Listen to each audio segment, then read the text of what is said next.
Hola, buenas tardes a todos. Bienvenidos después de 2 meses de no vernos las caras. Hoy tenemos una reunión para debatir un poco lo que está pasando. Lo que les voy a pedir, como siempre, es que por favor silencien sus teléfonos celulares y que se presenten cuando intervengan en la conversación. Que trataremos de que sea una conversación entre todos y no solamente con preguntas dirigidas a los... Intervenciones breves. Sí. También les voy a pedir que como somos muchos y seguramente todos van a querer intervenir, las intervenciones sean breves, así damos espacio a todos los que quieran hacerlo.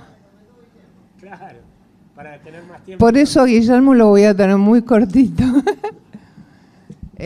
Bueno, entonces vamos a empezar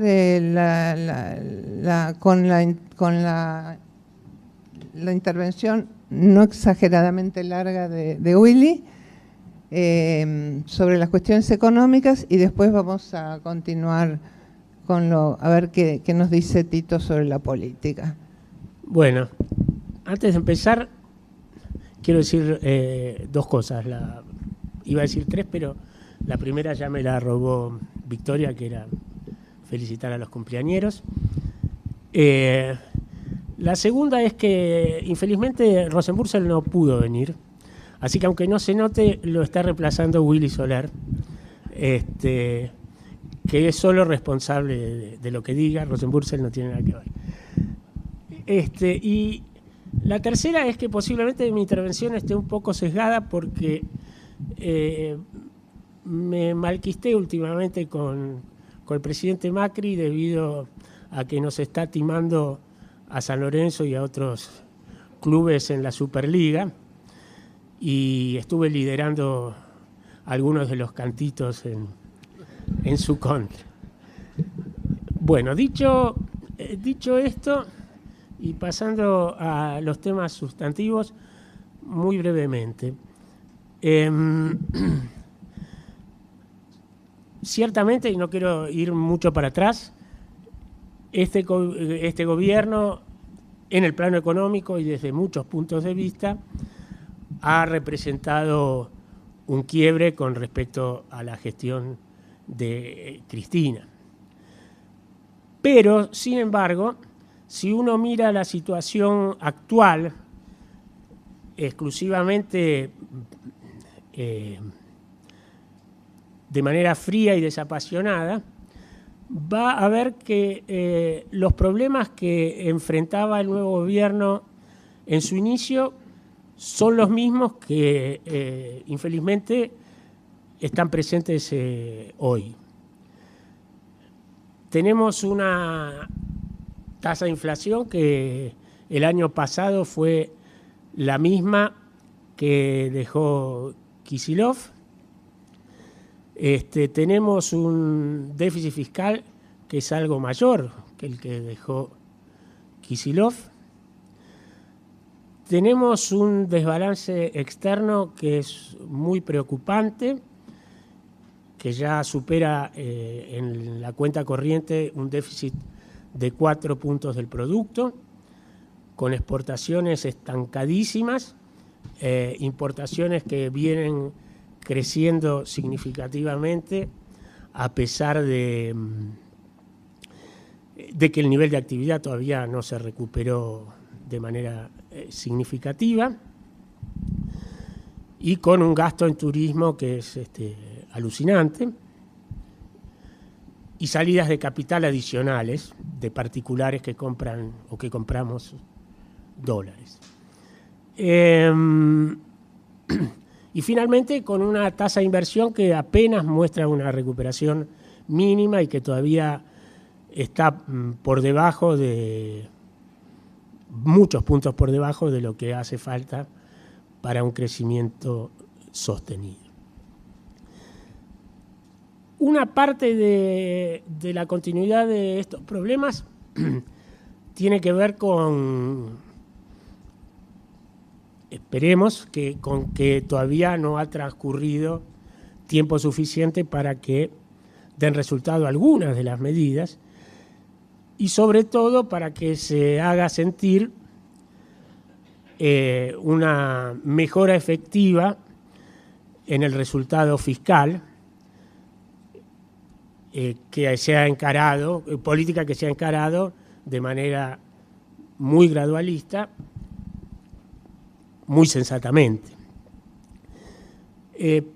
Pero otra razón importante que sí creo que merece discutirse es, como yo y otros vinimos sosteniéndolo casi desde un inicio, de que el diagnóstico en un comienzo del gobierno fue exageradamente optimista y organizó su política económica a partir de esa premisa.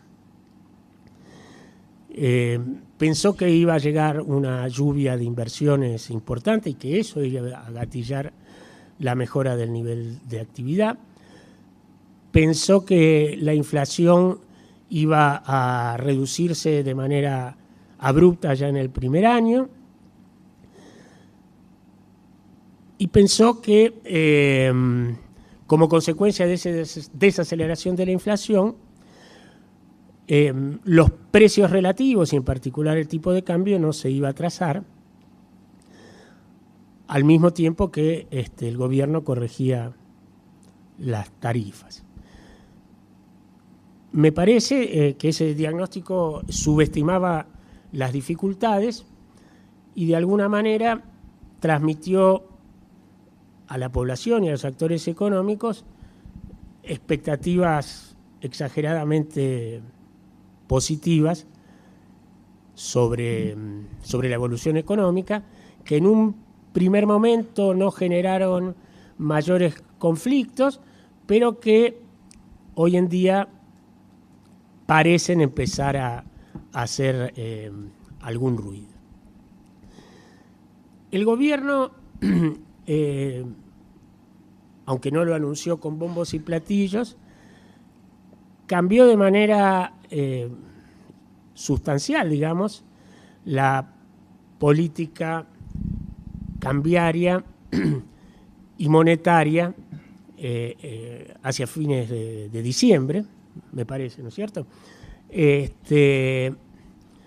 Haciéndola más consistente con el gradualismo fiscal y tratando de mejorar el valor real del tipo de cambio a través de un aflojamiento de la restricción monetaria que se operaría a través de una reducción de la tasa de interés. Yo creo, y lo escribí, que esa política es correcta, pero que enfrenta dificultades esperables que habrá que transitar. En primer lugar, porque empezó tarde. Pero bueno, eso, el tiempo no es reversible, así que mejor que haya empezado tarde que nunca. Y en segundo lugar, porque en las condiciones en que, y en el momento en que se decidió el cambio, al gobierno le resulta y le va a resultar muy difícil evitar que la mejora del tipo de cambio tenga un impacto importante sobre la tasa de inflación. Personalmente creo que el gobierno tiene herramientas, a pesar de lo que dijo, por suerte, a pesar de lo que dijo en España Duhovne, para evitar que el tipo de cambio nominal se descontrole y que la inflación se acelere y se desborde, digamos, ¿no es cierto? Básicamente porque tiene un nivel de reservas importante y puede intervenir en el mercado cambiario y puede regular el ritmo de descenso de las tasas de interés, cosa que efectivamente está haciendo. Si uno ve el movimiento del tipo de cambio, no aparece por el momento ninguna preocupación, es el deslizamiento que yo personalmente deseaba que el tipo de cambio mostrara. El impacto inicial sobre la inflación iba a ser el que está haciendo, pero si las cosas no se desmadran y sobre todo si las negociaciones salariales, que ese es el big if, se encauzan razonablemente, y después podemos profundizar sobre lo que quiere decir razonablemente, yo creo que el gobierno tiene chances de que la inflación obviamente no va a estar en la meta del 15%, pero que no supere el umbral psicológico, entre comillas, del 20%, que quede por debajo del 20%. Ese es un resultado modesto, pero que refleja de todas maneras la persistencia de una desaceleración gradual de la inflación, que es lo que desde un inicio yo creo que deberíamos haber, los argentinos y el gobierno, perseguido. Creo que el gobierno tiene que hacer más esfuerzo en el frente fiscal. Es más fácil decirlo que implementarlo, pero la verdad sea dicha es que las cuentas fiscales siguen estando muy mal y peor de lo que el gobierno sugiere. Y la verdad que es muy difícil proponerle a los responsables dónde meter mano, porque ya están haciendo mucho y con bastante costo en el plano de la reducción de los subsidios.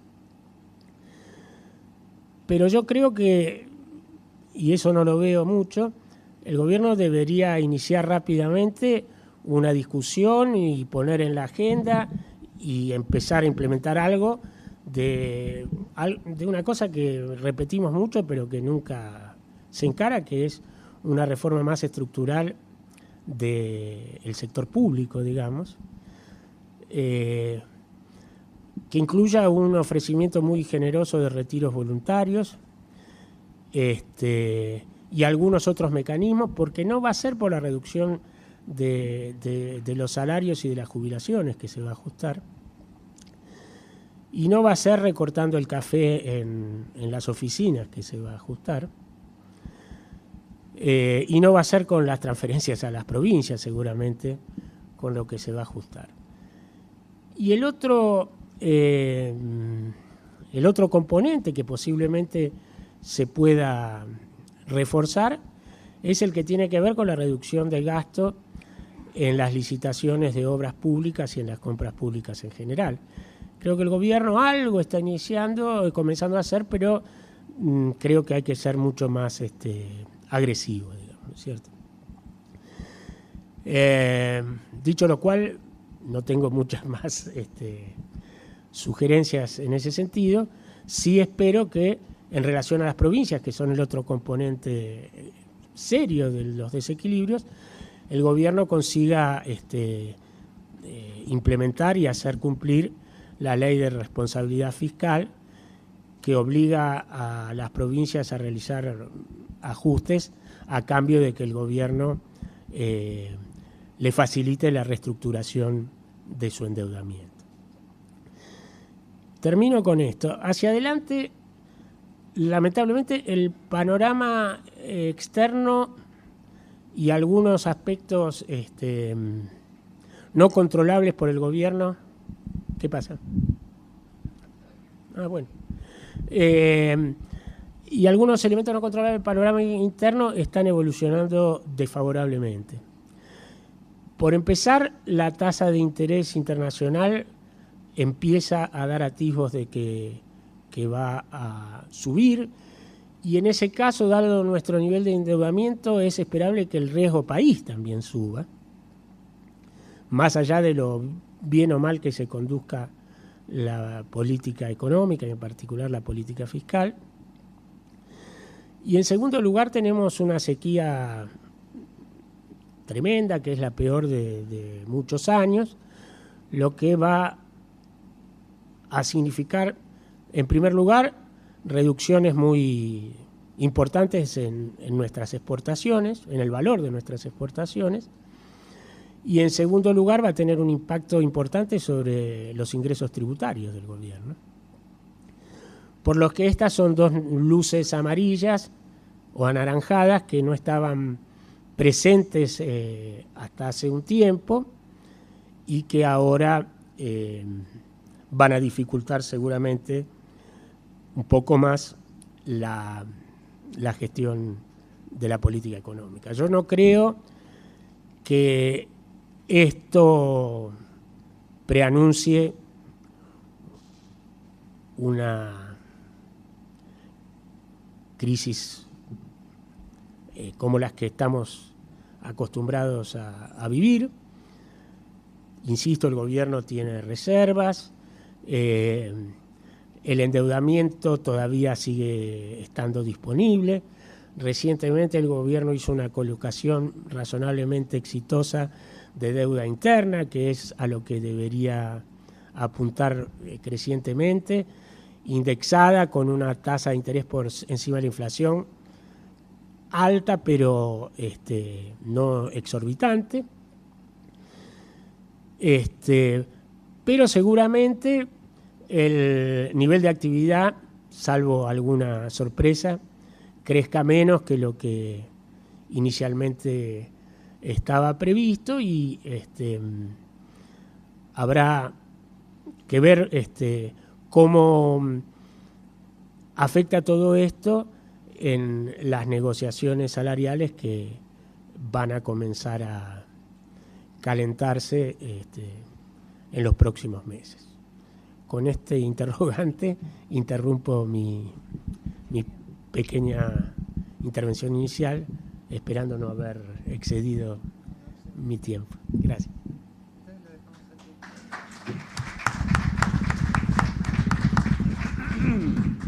Bueno, gracias. Yo quería... por lo que pueden escuchar, pero bueno.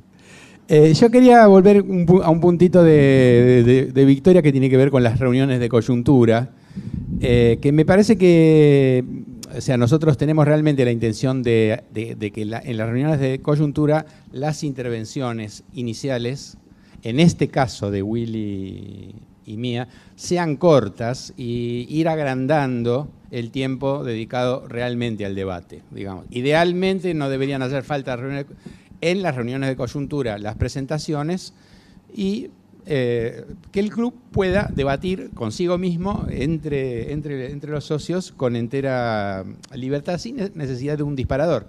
Pero bueno,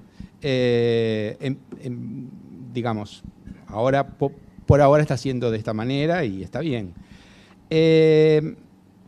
Yo quería, digamos, decir básicamente tres cosas. Por un lado, me parece que la impresión que yo tengo es que el gobierno está débil, pero la oposición variopinta está mucho más débil todavía. Es decir, creo que hay una diferencia manifiesta entre la debilidad del gobierno y la debilidad de ese campo heterogéneo no unificado, y creo que no se va a unificar en lo más mínimo, que es la oposición.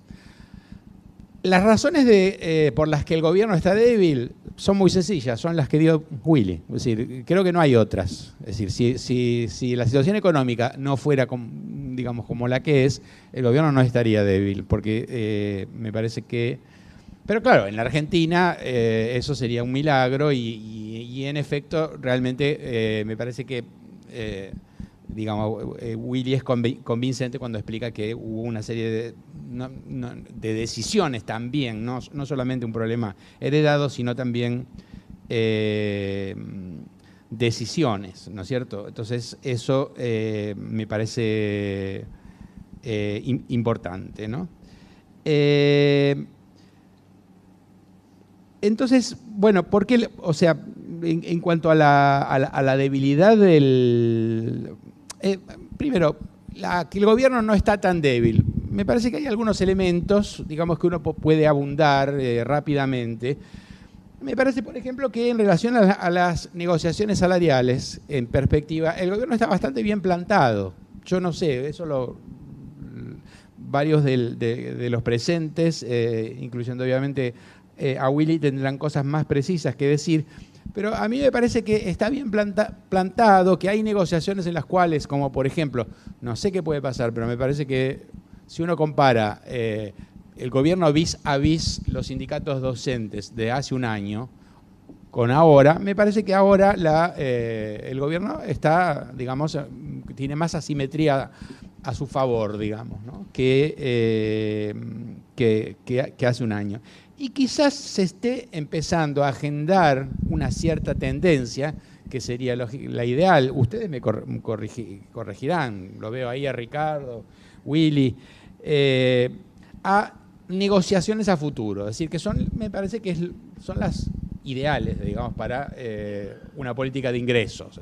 No digamos que se pueda ir a una política de ingresos, porque me parece que no, pero por lo menos se irá a imponer el tema de, bueno, negociar a partir de expectativas futuras. Me parece que si no es así, no hay forma de romper. No digo que eso solo baste para romper con el peligro de espiralización, pero me parece que eso es una perspectiva, digamos, ¿no? Me parece que emblemático de esa debilidad es Moyano. Creo que lo de Moyano de la semana pasada fue patético.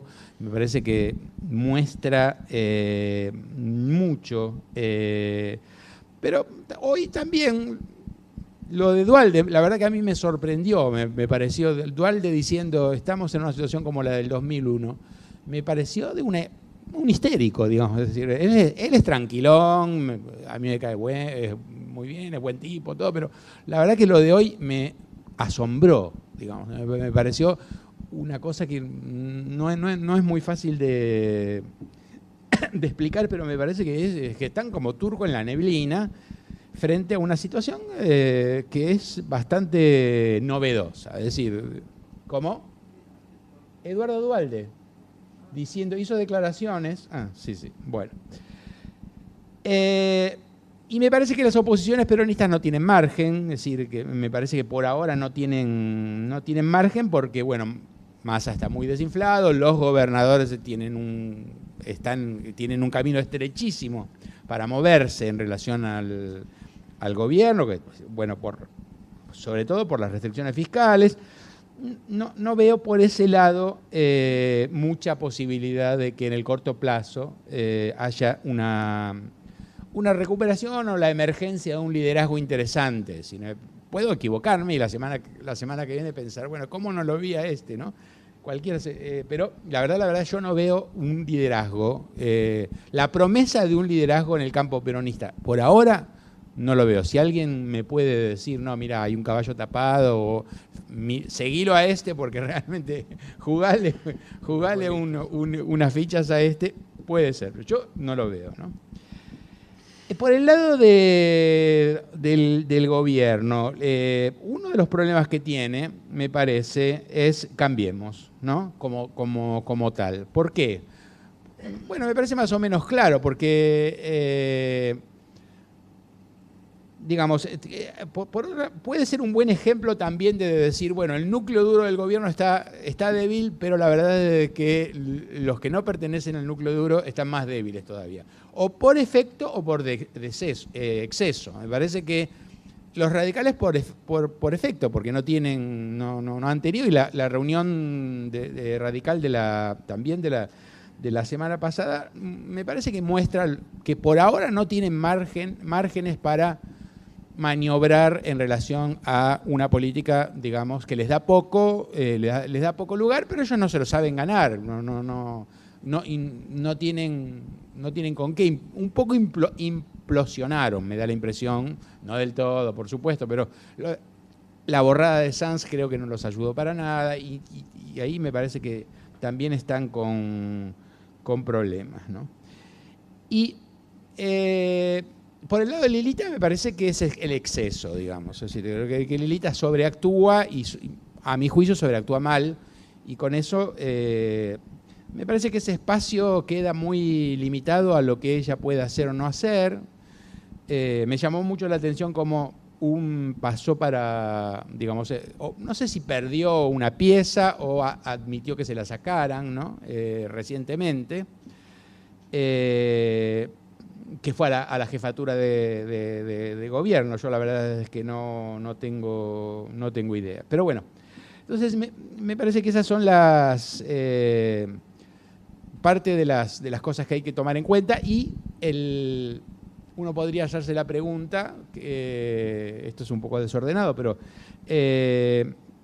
digo, yo levanto una pregunta que se hacen muchos, digamos, que es sobre el tema del decretismo. Me gustaría también discutir eso, digamos, ¿no? O sea, si realmente hay riesgos de que el gobierno se equivoque y empiece a intentar no gobernar por decreto, pero sin incurrir en un cierto discrecionalismo institucionalizado a través de decretos de necesidad y urgencia, como el así llamado megadecreto. Bueno, en realidad el así llamado megadecreto lo dividió en tres, dijo, bueno, olvídense, vamos a discutir fragmentadamente. No parece demostrar mucha vocación por los decretos. Está bien, fue un megadecreto y eso, digamos, asusta un poco, pero yo francamente no le veo a este gobierno vocación de gobernar por decreto. No me parece que haya por ahí nada. Bueno, y de lo que voy a decir, o lo que tenía pensado decir, lo que a mí más me interesa, no digo que sea lo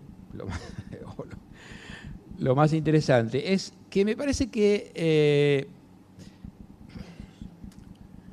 si yo pudiera decirle algo al presidente, le diría, mire, usted tiene en principio dos oportunidades que seguramente les va a sonar extrañas, de trazar fronteras históricas, ¿no? Dos oportunidades de trazar fronteras históricas. Ahora, ¿qué son fronteras históricas? Bueno, ¿cuáles serían las oportunidades? Me parece que por un lado el tema seguridad y derechos humanos, junto, y por otro lado el tema de la corrupción. Y usted, señor presidente, esas oportunidades las está dejando pasar, las está desaprovechando. A diferencia de otro presidente importante de la Argentina, que fue Raúl Alfonsín, que aprovechó su oportunidad, ¿no? ¿Qué entiendo yo por frontera histórica? Entiendo una capacidad que tiene un líder político, el líder, no me refiero al líder, sino a un liderazgo político, digamos, en este caso sería el presidente, que de un modo bastante arbitrario, en gran medida arbitrario, inevitablemente arbitrario, separe el pasado y futuro, trace una línea divisoria entre el pasado y el futuro. ¿Sí? Y eso es fundamental en la medida en que eso no solamente se diga, sino que eso consiga un envolvimiento colectivo, es decir, consiga que eso sea con un acompañamiento colectivo, que eso genere no solamente el apoyo, la adhesión de los que ya son, sino la adhesión de una cantidad de gente que está disponible para algo, digamos. Ahora, lo otro que yo creo que incluye una frontera histórica es que hay que cortar en la propia carne, un poco. Si un liderazgo no está dispuesto a cortar en la propia carne, no va a trazar una frontera histórica. Les doy dos ejemplos. Uno, porque como algunos de los socios saben, a mí me encanta la mitología griega y romana, que es el rapto de las Sabinas, ¿no? ¿Por qué es una frontera histórica el rapto de las Sabinas? Porque los sabinos, no los romanos, los sabinos cortaron en su propia carne. Porque si uno lee el mito, es obvio que los sabinos sabían que los romanos iban a secuestrar a sus mujeres. Estaba más cantado que Gardel. Entonces, ellos aceptaron cortar en la propia carne. ¿Para qué? Bueno, para asegurarse una supervivencia como pueblo privilegiada, porque terminaron cruzando su sangre a largo plazo con los romanos y los sabinos son parte inescindible de la historia romana.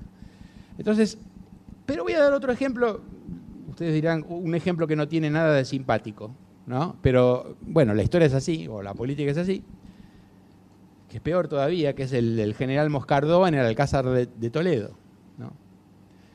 Moscardó, como ustedes todos saben, fue amenazado desde afuera por los republicanos, que le dijeron, mire, tenemos a su hijo prisionero y si usted no entrega el Alcázar, lo fusilamos. Y el general Moscardó, ese fascista indefendible desde todo punto de vista, dijo, hijo, muere como un hombre. Y entregó el Alcázar.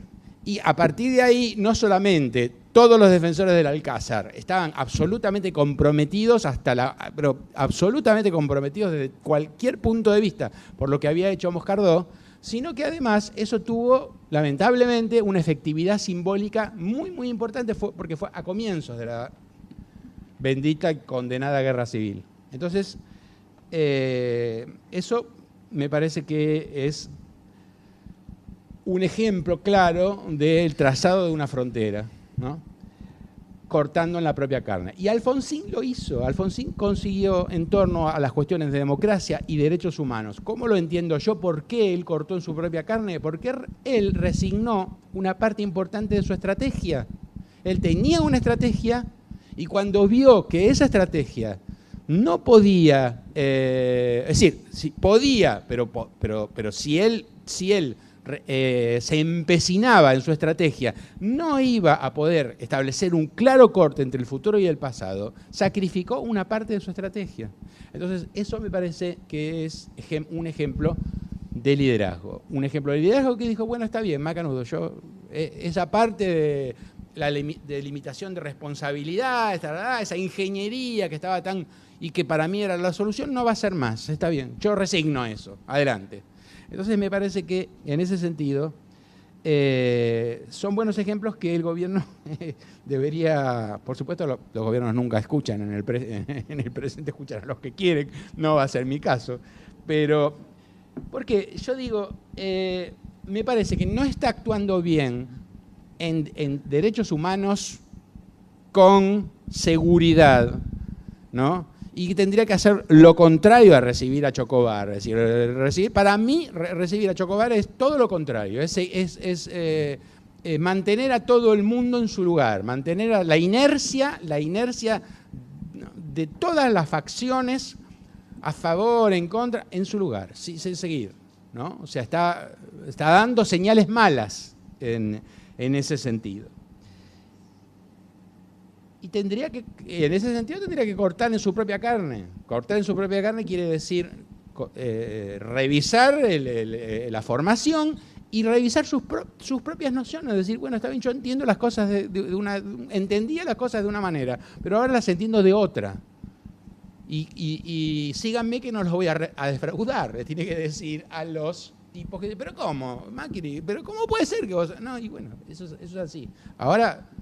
La única forma para conjugar seguridad y derechos humanos es esta, no la otra. La otra no funciona. Y la otra cuestión que tiene que ver con la corrupción, que es muy delicada, obviamente, que no es Gilligan, no es sacarlo a Gilligan, o decirle Gilligan renuncia, digamos. Es decir, para cortar en la propia carne, ahí Macri se tiene que poner las pilas y hacer cosas que no le agradarían nada hacer, pero que yo creo que son necesarias. Si no, ese tema de la corrupción va a seguir como un foco, digamos, de problemas en lugar de una oportunidad de cambio, digamos. Bueno.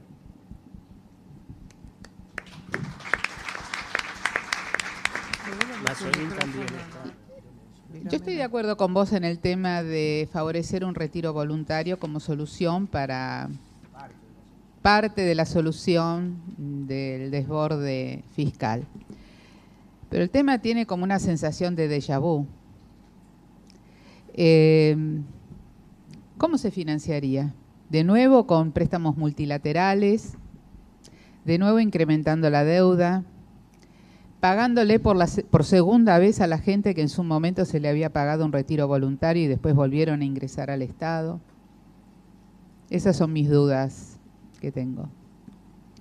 Creo que el marco que dieron Tito y Willy es el marco básico que abre el debate, ¿no es cierto? Es evidente que el gobierno está más fuerte o menos débil que la oposición y que hasta ahora nadie pinta para pelearle el 2019 a menos que haya una crisis de esa que se lleva todo, que pareciera que no está por llegar. Creo que en eso tenemos coincidencia. Al mismo tiempo, el peligro que yo veo es el peligro de la anomia que siempre nos acecha, es decir, la gente está molesta, eso sale en todas las encuestas, cuando uno habla con las personas que conoce, la gente, digamos, como dice siempre Graciela, a los 2 años se te acaba el crédito de la luna de miel, a veces dura un poquito más, a veces dura un poquito menos, eso se está agotando y efectivamente la gente que está protestando no tiene otro lugar donde ir. Pero hay algunas encuestas que marcan que el número de febrero de aceptación es de 24 puntos del gobierno, que sería exactamente el mismo número que sacó en las PASO, lo cual a mí me llamó mucho la atención esa cita porque sería como una especie de núcleo duro y el resto, otra mitad que está ahí intermedia y que al parecer por ahora, para el futuro, no tiene otra opción, con lo cual está disconforme, pero debería volver a apoyar al gobierno porque no tiene opción enfrente. Entonces yo creo que ahí el riesgo grave es el riesgo de que la gente siga perdiendo su confianza en el sistema político, en las fuerzas políticas que lo integran y globalmente en la democracia, que es el problema que está existiendo hoy. Esto es lo que yo veo como riesgo más grande de todo. El segundo riesgo que veo es el que marcó Tito con el tema de la ejemplaridad que el país necesita en materia de corrupción.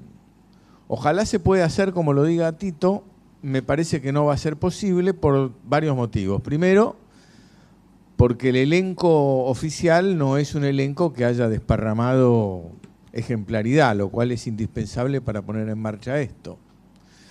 En segundo lugar, porque me parece que hay una cuestión ideológica, casi de clase, que se definió en 2 episodios que ocurrieron las últimas semanas. El primer episodio fue la ley contra los parientes, en la cual más o menos se dijo que los parientes, en cada familia hay un tipo importante. El importante sigue, el que no es importante hay que echarlo. Entonces uno le dice a su hijo, a su hermano, a su padre, como yo soy importante, vos te tenés que ir a tu casa. Lo cual me habla pésimo desde el punto de vista de la concepción ideológica y aún de la concepción personal de quien admite eso. Esto se va a ratificar esta semana que pasó con el tema de 2 altos funcionarios con problemas graves. Uno Caputo, otro Gilligan. Como Gilligan es prescindible, lo echamos a Gilligan, pero como Caputo cumple una función muy importante, lo mantenemos a Caputo.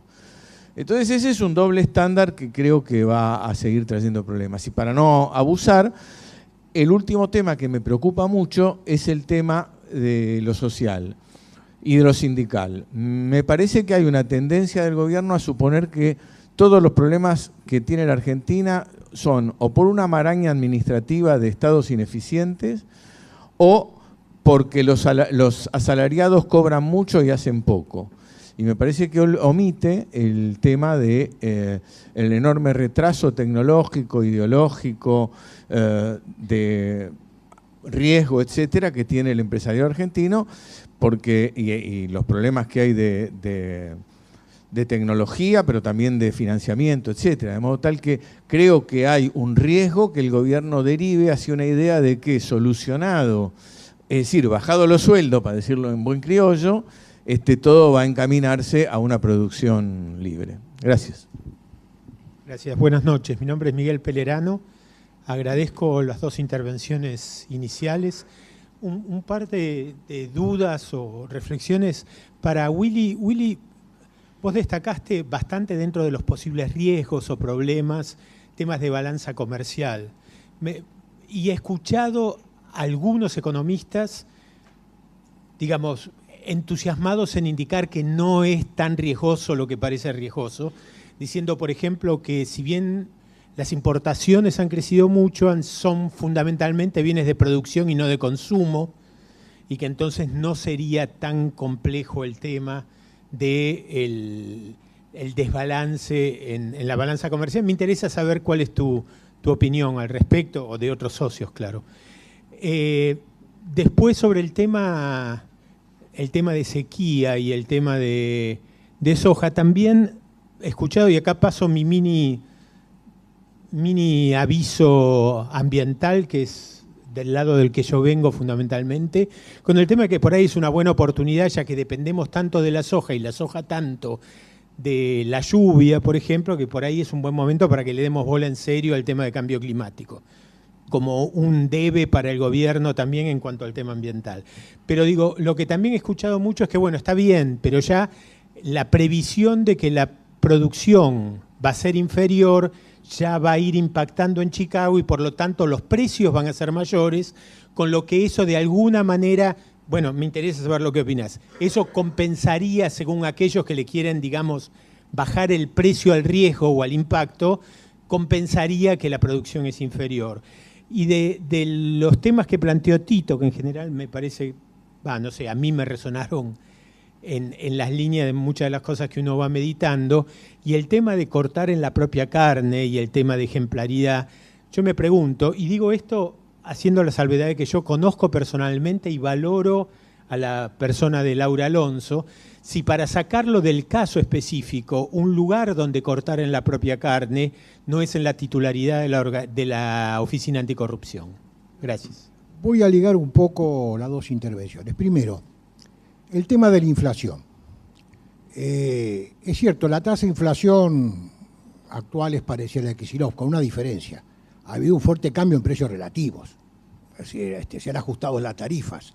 Eso ha tenido impacto, de hecho en febrero va a tener un impacto apreciable.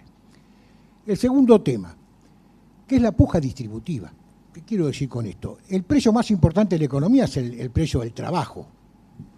Y yo creo que acá, si el gobierno quiere sostener un tipo de cambio real alto, digamos, el ancla nominal tiene que ser la negociación salarial. Por eso creo que lo que está en discusión es eliminar la indexación. O sea, vamos por el 15 y eliminemos la cláusula gatillo, que es lo que decía Tito, pensemos a futuro, no indexemos. Y esto es así porque si no resolvemos ese problema, me parece que el problema de la restricción externa va a ser muy difícil de resolverlo, entre otras cosas. Porque, entre otras cosas, los bienes salarios que se consumen son los que le vendemos al mundo. Ahí estamos en un problema. Es cierto que la depreciación del tipo de cambio en el corto plazo, y bueno, en el corto plazo es contractiva, lo ha sido siempre. En el corto plazo, contractiva, digo. En el largo plazo, si lo logramos sostener, hay una experiencia sobre esto que vale la pena, no porque nos sirva a nosotros, porque son contextos diferentes, pero fue la del laborismo en Australia, el famoso acuerdo, ¿no?, de precios, donde una de las cláusulas era que aceptaban el aumento de salarios nominales y no había indexación. O sea, eliminaban los reclamos de indexación a cambio de otras cosas que se daban en el acuerdo, ¿no? Y se sostuvo 10 años este acuerdo en varios. Y esto le permitió empezar a resolver a Australia un problema que era parecido a lo que nosotros, hablo de década del 80, ¿no? Entonces me parece que ahí tenemos un problema. Parte del problema inflacionario en la Argentina es la puja, sin lugar a dudas. Y de hecho el gobierno acá está enfrentando a los sindicatos, a lo del sector público, porque esto tiene impacto en las cuentas fiscales, y a lo del sector privado porque por arriba del 15 o el 15 con cláusula gatillo, y bueno, esto lo que va a hacer es que va a prolongar hacia adelante la inflación pasada. Entonces me parece que este es un tema donde el ancla nominal, me parece que ha decidido el gobierno, es una impresión que tengo, que el ancla nominal van a ser los salarios. Y juega todo a eso, ¿no? Duramente. Por eso recalibró la pauta. El 15 está más cerca de la realidad que el 12, obviamente. Por ahí tendría que haber sido más alta, es cierto, para estar más cómodo. Pero bueno, ya lo hizo, ya recalibró. Pero se juega eso el gobierno. Tengo la impresión de que reemplazó. Bueno, puede ser una devaluación nominal aislada, porque si la haces aislada, el impacto que eso tiene es que va a inflación. Entonces la idea es cuál es el ancla. Y el ancla me parece que ha sido, o por lo menos así lo veo yo, que lo piensa el gobierno. Esto tiene que ver con lo que decía Tito, cambiar un poco el marco de las negociaciones. No va a ser fácil, pero es parte de una idea de una política de ingreso, de facto, pero me parece que por ahí va. El otro tema es el tema fiscal. Si yo no me equivoco, corregime, Willy, 3 puntos del déficit fiscal es el sistema previsional. Y ahí tenemos un enorme problema del sistema previsional. Que, les digo, no vamos a corregir los problemas fiscales simplemente reestructurando oficinas estatales, sino resolvemos ese problema, que es una herencia espectacular. Entonces, me parece que eso no entró bien, no lo colocó bien el gobierno en la mesa del debate, pero eso requiere, sinceramente, un debate. Así como estamos, este sistema es insustentable. Entonces, el tema fiscal es un tema difícil de resolver en el corto plazo, nada más. Gracias y gracias a los expositores.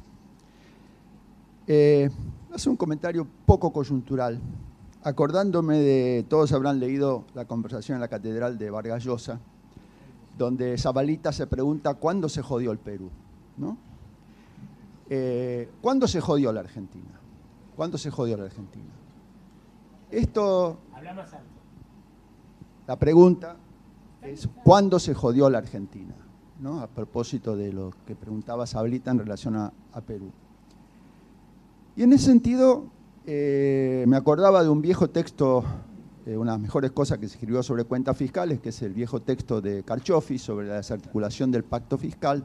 Todos lo habrán leído, la mayoría lo habrá leído, que es un texto escrito hace ya casi 30 años, fines de la década del 80, en el cual él retrataba cómo a partir de la década del 50 se fueron desarticulando precisamente acuerdos implícitos entre actores de la política y la economía argentina. Hay dos problemas con ese texto. Primero, que pasaron 30 años y se han acumulado otros problemas, creo que sobre todo los generados por los años de los Kirchner. Pero hay otro problema con ese texto, me parece, mirándolo de una perspectiva politológica y no economista, que es que si uno se fija en la desarticulación de los pactos entre actores de la política argentina, también tiene que fijarse en la articulación de pactos. Se fueron articulando pactos. Articulando pactos que fueron básicamente de creación de privilegios y prebendas. Creación de privilegios y prebendas que, por supuesto, como todos sabemos, tuvieron una consecuencia catastrófica sobre el juego suma cero de la distribución de ingresos. Porque por un lado, si nos fijamos en los asalariados, crearon enormes cantidades de asalariados súper privilegiados. Véase el caso de la meteoróloga esta que ganaba 180.000 pesos por mes. Hay muchas meteorólogas como esta metidas en... Y hay también, por supuesto, casos que no tienen que ver con el sector, con el aparato público, sino privilegios de trabajadores como buena parte de los camioneros que tienen grandes privilegios, buena parte de los maestros que faltan y cobran, pero por el otro lado, como es un juego de suma, el juego de suma cero, se fueron creando también desfavorecidos, incluido, por ejemplo, maestros que van y cobran, qué sé yo, 14 o 15.000 pesos de salario mínimo. Entonces, cuando Tito decía que Alfonsín había hecho bien cuando atacó o cortó la propia carne, yo desgraciadamente me decía, hizo bien y le fue como el traste, ¿no es cierto? Y es importante reflexionar que le fue como el traste a Alfonsín. Es importante. Pero ¿por qué le fue como el traste? ¿Por qué le fue? ¿Porque hizo mal con esas políticas? Esas políticas en particular estuvieron erradas. No, fueron políticas correctas. Pero se enfrentó con los argentinos, ¿no es cierto? Se enfrentó con los argentinos y con los comportamientos de los argentinos. Me parece entonces que cuando destacamos qué le falta al gobierno, y le decimos le falta hacer esto, le falta la... Me parece que lo principal que le falta es un diagnóstico de esto. Independientemente después de qué hace, cuál es su ideología, que yo la verdad que ideología creo que tiene poca, sino un diagnóstico acerca de efectivamente qué hacer, cómo atacar al mismo tiempo privilegios y prebendas, para lo cual obviamente tiene que conseguir apoyo de los que pierden. Porque si los que ganaron y ganan y siguen ganando se van a resistir, esto es obvio. Y tenemos manifestaciones cotidianas de eso. Entonces, me parece que el déficit principal del gobierno es un diagnóstico. Sigue siendo el diagnóstico acerca de cómo políticamente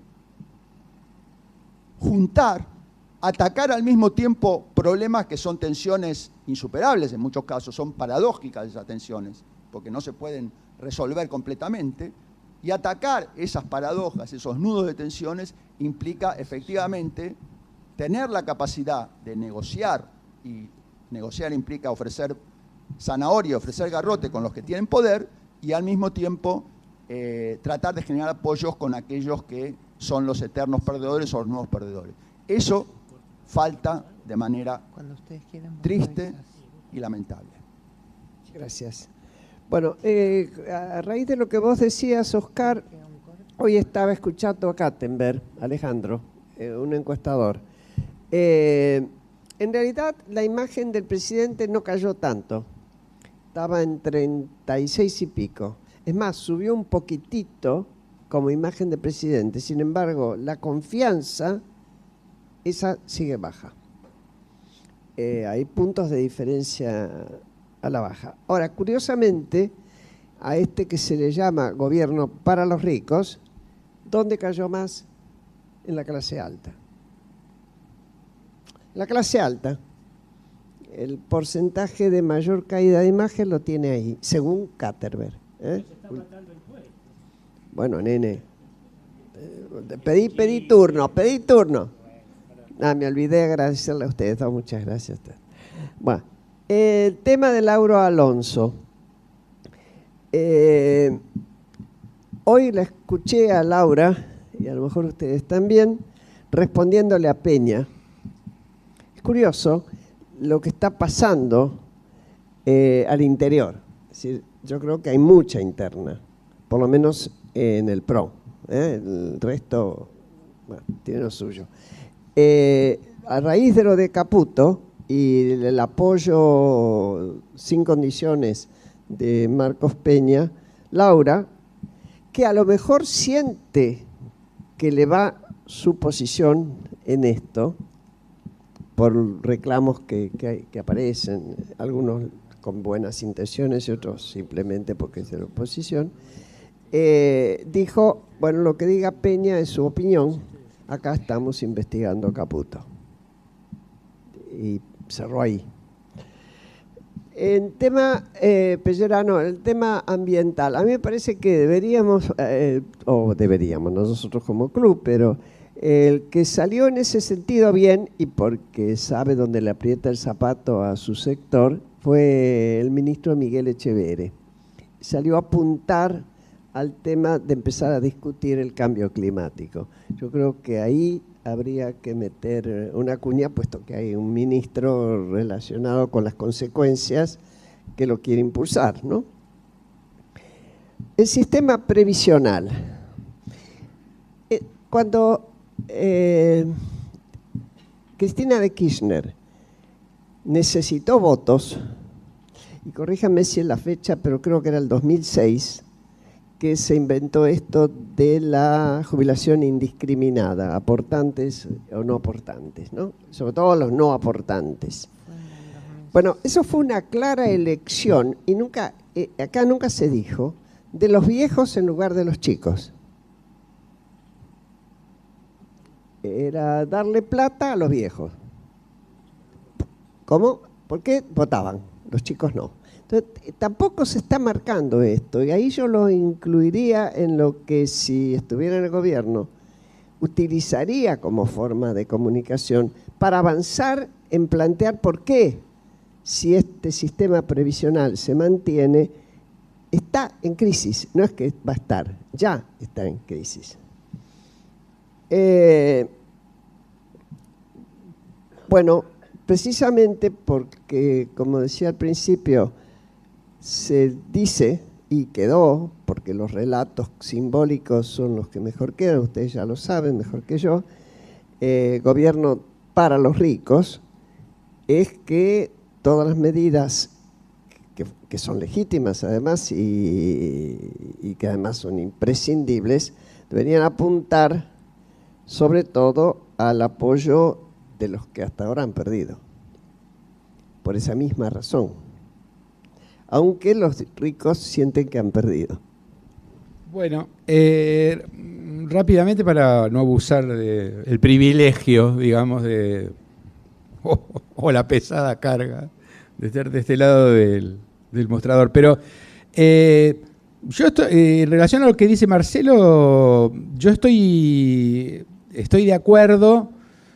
A mí, yo coincidiría en pensar que más allá de la coyuntura, probablemente el diagnóstico del gobierno sea equivocado porque no pone el acento en ese punto tan central. Pero, a ver, el año pasado estuvo Marcos Peña aquí, se enojó bastante, se fue enojado. No fue un enojo definitivo, pero se fue enojado. Y una de las cosas que algunos de nosotros le dijimos es que el gobierno tenía que hacer más populismo a lo Laclau, a lo bestia, digamos, lo estoy diciendo muy a lo bestia, pero que tenía que generar una adversatividad populista, y vos lo estás planteando. Es decir, hay que denunciar frente a la opinión pública que lo que yo lo llamaría, exhumando a un viejo autor, minorías de preferencias intensas, privilegiadas, prebendarias, esas minorías que se movilizan muchísimo para defender intensamente sus preferencias. ¿Qué tienen la oposición? Bueno, a una masa que no es equivalente, porque es una masa, como vos bien sabes, Marcelo, dispersa y con serios problemas de acción colectiva, porque a veces ni siquiera se dan cuenta que pierden. Entonces, como pierden un poquito todos, vos todo esto lo sabés, esos tienen unos problemas de acción colectiva, y entonces, es decir, hay que enfrentar. Entonces, si Macri dijera, miren, estamos en una situación insustentable, el Estado argentino es insustentable, la economía argentina como está es insustentable, esto no se puede administrar. Administrar es colapsar de aquí a 2 años o 3 años. Hay un problema de insustentabilidad, sumado a que, digamos, ¿a quiénes están beneficiando? Está beneficiando esta insustentabilidad. A los privilegiados y a los prebendarios. A esos pocos, a desmedro de todos los argentinos, o de la inmensa mayoría de los argentinos. Bueno, ¿el gobierno estaría dispuesto a encarar un problema así? Es decir, a la emergencia de un liderazgo populista, porque llamémoslo como debemos llamarlo. Eso es hacer populismo bueno, digamos, en mi opinión, puedo estar equivocado. Pero eso es hacer populismo nuevo, es generar un adversario, ¿no? Y apelar a un pueblo, digamos, que es, digamos, que tiene una cierta identificación con un interés nacional. Bueno, entonces, macanudo, pero hablemos de lo que, digamos las cosas por su nombre. Yo no sé si eso es un problema de diagnóstico o un problema de que, bueno, eso es una cosa muy complicada. No lo puedes administrar con elegancia eso. Meterles el dedo allí donde todos sabemos, a esos sectores, no se puede hacer con elegancia. Entonces, bueno, entonces elaborar un diagnóstico para esto me parece que apunta a un problema de viabilidad política, no apunta a identificar, bueno, en este sector tenemos a los maestros que trabajan. No, apunta a generar adversarios, ¿no? Con la esperanza de que la politización de ese conflicto latente emerja y ahí, digamos, se puedan obtener resultados. Bueno, ok. Intentémoslo, digamos. Lo de cortar en la propia carne, yo no pondría a la oficina anticorrupción, aunque sé que no hay consenso en el club, pero yo no lo elegiría, digamos, yo lo que haría en relación a la oficina anticorrupción es dar claras señales de que vamos a una modificación de las reglas de juego.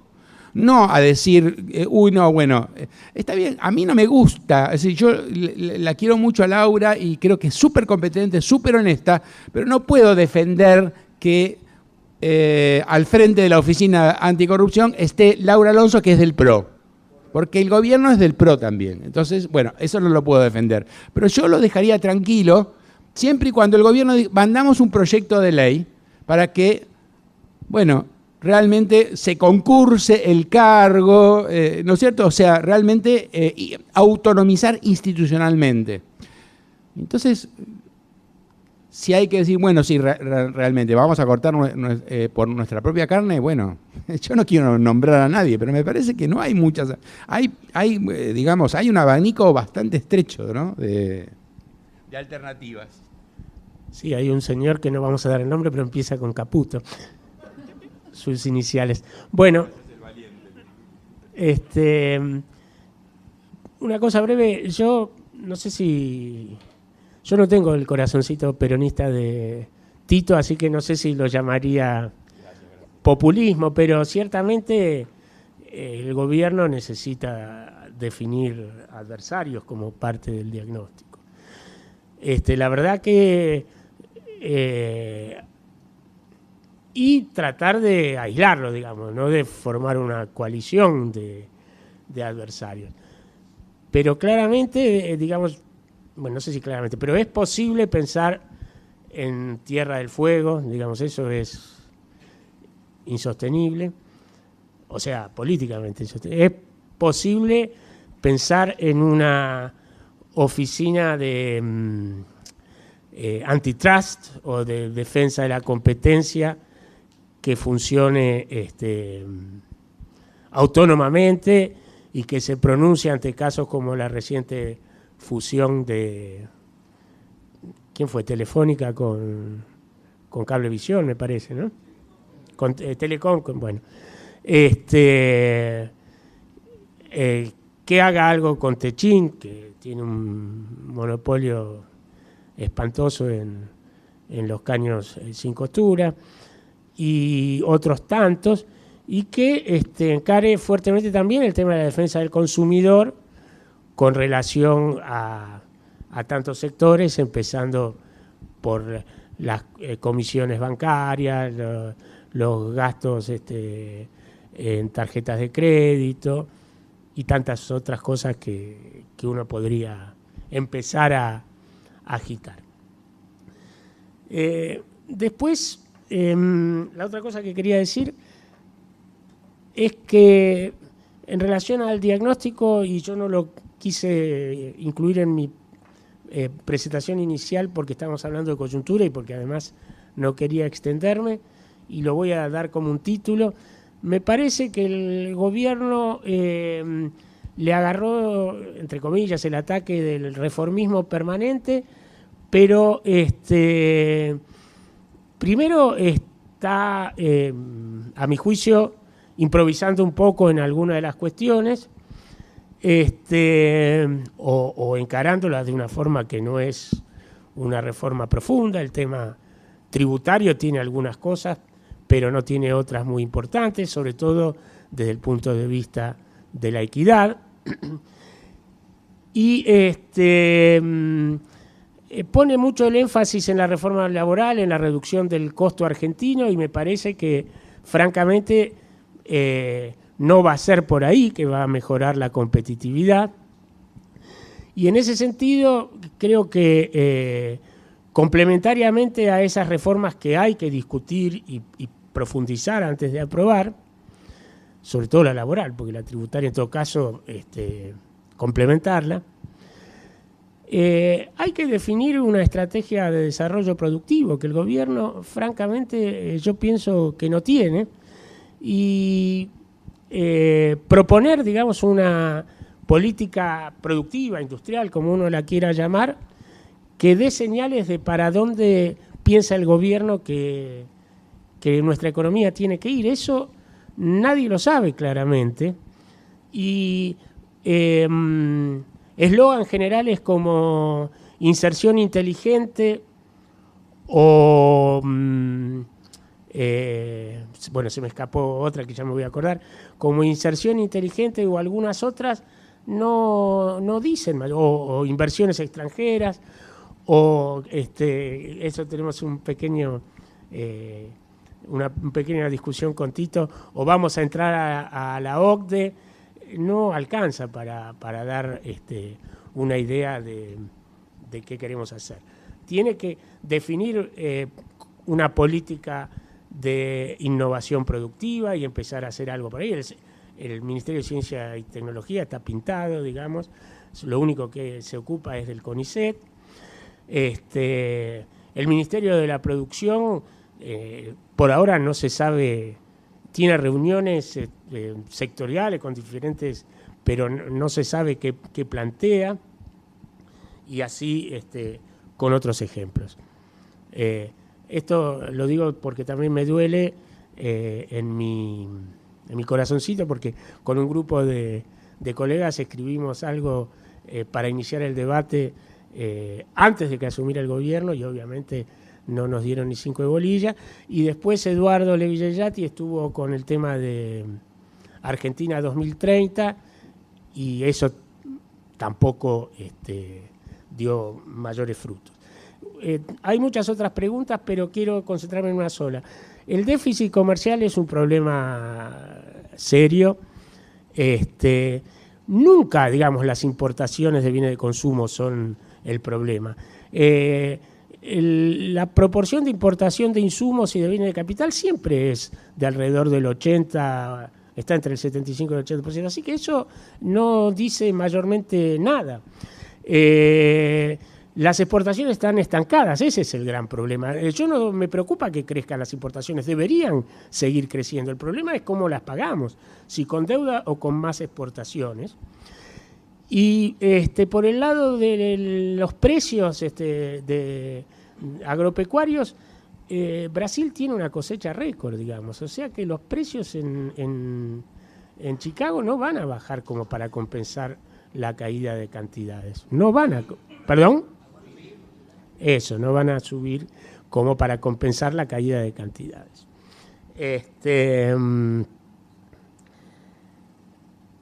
Con Mazzorini estoy de acuerdo, digamos. Lo que pasa es que ¿cómo lo hacemos? ¿No es cierto? Yo creo que no es decirle o sea, puede plantarse inicialmente en esa postura y después negociar. Digamos. No van a salir acuerdos con 15% y sin cláusula gatillo. No van a salir, y la verdad que 15% solo, sin ninguna adicional por aumento de productividad, yo no lo aceptaría tampoco, digamos, ¿no es cierto? Está bien negociar hacia futuro, y felizmente parece que el universo sindical, por las razones que sea, acepta eso, no está pidiendo la inflación pasada. Ahora, tengamos un poco de flexibilidad, si no vamos a chocar contra la pared y ofrezcamos algo a cambio, ¿no es cierto?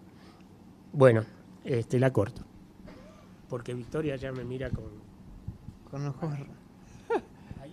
Guillermo Ariza, por favor. Bueno, Willy me sacó buena parte de la letra. No hay que dejar hablar a los que están en la mesa demasiado en el medio. No, yo me pregunto, la reflexión fundamentalmente es ¿qué es un análisis de coyuntura? Digamos, ¿no? Porque toda la intervención reciente de Willy no tiene nada de coyuntura, es un planteo sobre el problema de fondo. No estoy en contra de que el club haga análisis de coyuntura, que quede claro, pero la coyuntura es el análisis del momento, de las tendencias más visibles, quizás del debate de esos días, y después tiene sentido si de alguna manera manda señales hacia las cuestiones estructurales, palabra que está cayendo en desuso, pero bueno, las sociedades están relativamente organizadas de determinado modo, en proporciones de grupos sociales, de ingresos, de cultura, de educación. A eso podríamos llamar estructura. Y yo pienso que este gobierno, al que no le deseo el fracaso, me lo digo cada mañana al levantarme y cada noche al acostarme, no está encarando las cuestiones. Es un gobierno de naturaleza conservadora que se propone administrar esta realidad compleja, con muchas tensiones que heredó, se propone resolverlas en el tiempo, pero la cosa grosa, la cuestión fundamental de la estructura, pero que se expresa en la coyuntura de muy diversas maneras, por ejemplo, bajo la forma de delincuencia, el problema principal de la fractura social tiene una respuesta de mejora continua, digamos. Vamos a mejorar la política social, ¿no? Y bueno, y vamos a crear trabajo, y vamos en el futuro vamos a resolver este tema. Pero no hay una visión que diga, bueno, no, esto no lo podemos dejar para el 19, no lo podíamos dejar para el 18, no lo podíamos dejar para el 17. Había que encararlo en el 16. ¿Por qué? Y porque lleva un montón de años. Entonces, ese aspecto del gobierno no lo hizo. No es sencillo, hay que tener una visión general, hay que tener un diagnóstico, efectivamente hay que tener un diagnóstico general, y hay que tener políticas de fondo, no esta cosa de improvisación permanente que hoy necesito dejar de discutir una cosa y planteo otra. Y un poco todos bailan el tachín tachín de esto. Entonces, el resultado es errático. Y aclaro de nuevo que no, digo, si este gobierno fracasa, que no lo deseo, me va a doler a mí y nos va a doler a todos los argentinos, porque el fracaso de los gobiernos, después ellos se van y no pasa nada, pero a ellos no les pasa nada, salvo que no puedan caminar por la calle porque los insulten. Pero al resto de la gente, a la clase media que está muy apretada hoy para pagar las actualizaciones de las tarifas, todos estos temas de la puja salarial, de la reforma tributaria hacia su equidad y sobre todo hacia la baja de la presión impositiva, que solo puede lograrse si se incorpora todo lo informal a la formalidad. ¿Y cómo se incorpora todo lo formal a la formalidad? Ahí sí que hace falta un plan muy severo, muy claro y gradual, porque si no se hace un estropicio, ahí sí el gradualismo tiene un sentido, pero que todo el mundo tenga clara la señal hacia dónde vamos, que en X años la economía argentina va a estar en blanco, como lo han logrado otros países vecinos y hermanos. Ese tema no está en agenda. Es un problema, se reconoce, porque, una cosa, uno le pregunta a todos los gobiernos y todos los gobiernos ya están haciendo todo. Esto es un poco el problema de Peña el otro día en el club.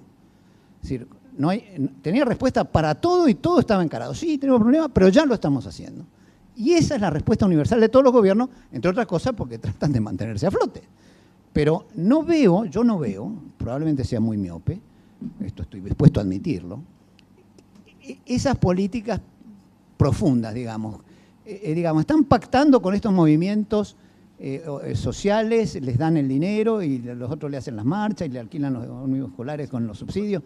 Bien, pero ¿dónde está la política de crear inserción social? Ya no digo trabajo, fíjense, inserción social para esas masas.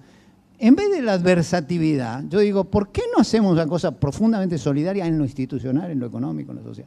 De manera que mejorar la educación es indispensable porque es el primer paso, salud y educación es el primer paso para esa inserción. De otra manera, se sigue gobernando, como dijo aquel día genialmente Graciela cuando le dieron el diploma de ciudadana ilustre. Se sigue actuando para los 2/3 que están arriba del agua y este 2/3 sigue funcionando como si el otro tercio no existiera. Y yo creo que esto es lo que hace que el interrogante, no ya de coyuntura, sino que rebota en la coyuntura, siga sin responder. Bueno, no me voy a presentar porque me conocen. Mis primeras preguntas son para el catalán Soler. Como Dios es, como todos sabemos, argentino hincha de Boca, pregunto, pero el Papa es de San Lorenzo. Dos temas. ¿Cómo influye o cómo puede influir en la economía argentina estos reservorios milagrosos que tenemos, Vaca Muerta y el litio? En Vaca Muerta apareció el patriota Galucho con toda una troupe y todo el mundo dice que el reservorio de gas es realmente uno de los más importantes del mundo. El litio es imprescindible para todo lo que se ve en el futuro, donde todo va a andar con baterías. Y creo que la Argentina tiene uno de los reservorios más importantes del mundo. Y que según parece, no solo se está explotando, sino que en Jujuy se van a poner fábricas de baterías, lo cual parece bastante racional. No es cuestión de llevarse el litio, que cuesta mucho el transporte, ya se te llevas la batería hecho. Si esto es así, yo todo lo que tengo es lectura de diarios. Tercero, me llama la atención que no se haya hablado de la obra pública. La obra pública, por lo que uno lee y por lo que uno ve, es impresionante. ¿Cuánto influye esto en el PBI? ¿Y cuánto influye esto en bajar el déficit fiscal? Porque ahí hay menores gastos y mayores impuestos. Si esto es así, yo soy nada más que un lector de diarios. La sequía, es cierto lo que vos decís, Willy, pero así todo, se está aproximando el precio, no de toda la gruesa, pero sí de la soja a $400, que era el precio de la 125, cuando el amigo Lustó, que no es el que jugaba en River, armó el lío que armó. Ojalá hubiera sido como Chaplin. ¡Oh, oh, oh! Segundo tema, esto ya más para Tito. No, siguiendo con el tema de la economía, lo que dijo de Australia Ricardo Mazorín, absolutamente lo ignoro, lo he oído en los diarios. Pero hay una cosa similar que hizo en los 80 Israel, que con un acuerdo de todos los actores bajó la inflación en 3 años del 40% a cero, así casi milagrosa. Cuando estuve en Israel, le pregunto a uno de los moishes de Israel, ¿cómo hicieron esto? O sea, la Argentina tiene una inflación endémica, para ver si podemos arrimar la bocha. Me miró y me dijo, todo lo del acuerdo con todos los sectores, mentira. Estaba Shimón Pérez, que era un gran líder, y lo dijo, vengan todos al pie, y se acabó la discusión. No sé cómo fue en Australia, y no sé si esto se puede hacer en la Argentina. Finalmente, para todo lo que dijo Tito, estoy absolutamente de acuerdo con el tema que Alonso, que es muy buena, que es muy querida, no puede estar en la Oficina Anticorrupción. Y sigo, Echegoyen no debió haber sido ministro de Agricultura. Echeverre, más allá de que le pague o no le pague la sociedad rural 30 millones. Echeverre es presidente de la sociedad rural y debo recordar una vez más que el último presidente de la sociedad rural que fue ministro de Agricultura fue Duo con Justo. Perdón, no creo que Echeverre se termine retando a duelo con nadie, pero creo que no lo debe ser. Y finalmente, para Tito, no nos olvidemos que este gobierno, para darle algún poroto, porque ha tenido o no ha tenido, por una oportunidad, por política, viene de plantear el tema del aborto. Y yo creo que es altamente meritorio que lo haya hecho, pero altamente meritorio. En cuanto a alguien que escribió sobre la ley gremial, lo voy a poner por escrito porque es muy largo. Gracias. Empalmo un poco con lo de Carlos y con lo de el tema de desarrollo de estructura productiva que plantea Guillermo. A mí me parece que esto de que vengan las inversiones luego de estos 2 años requiere de políticas adicionales, y por políticas adicionales me refiero a generar incentivos. Esto significa que además de los incentivos que se dieron para, por ejemplo, la industria del software, hay que generar incentivos para nuevas inversiones que se desarrollen para cadena de valor de manufacturas de origen primario. Primario desde el litio hasta la quinoa, pasando por la soja, el trigo, el maíz. Es decir, que todo lo que es industria de alimentos, en particular orientado hacia el mercado asiático, en especial China e India, esto atendería al tema del sector externo. Algo se está haciendo, digamos, con este acuerdo o con este ofrecimiento que hizo Jack Ma de Alibaba, de que se está empezando a exportar vino por pequeñas bodegas, carnes y otras cosas, pero todavía no tiene un volumen significativo. Entonces, todo el tema de exportaciones a China e India de alimentos, y eso vincularlo con desgravaciones impositivas para nuevas inversiones, me parece que es algo que el gobierno debería hacer, además de dar impulso a eslabonar a las industrias vinculadas con el conocimiento. Respecto de Vaca Muerta, hace un par de meses, si la memoria no me falla, el Club Político difundió una nota de APUD vinculada con la simulación que implicaba desde el punto de vista inversiones y en particular el gran impacto positivo en el sector externo, todo el desarrollo en particular del shale gas y el shale oil. Por supuesto que eso requiere tiempo y grandes inversiones, pero eso sería como, digamos, sacarse la lotería si eso se hace a ritmo sostenido y permitiría, digamos, si bien vamos a seguir teniendo déficit en otros sectores, generar superávits. Entonces, esto que dice Carlos de Vaca Muerta, no sé, digamos, el ritmo que está teniendo eso, parece que hay inversiones, pero no sé si al ritmo suficiente, sabiendo que, bueno, estamos en un esquema de primarización en esto, pero si lo acompañamos con desgravaciones impositivas para dar valor agregado a la industria de alimentos, creo que podría ser una buena estrategia de desarrollo productivo. Gracias. Bueno, gracias, buenas noches.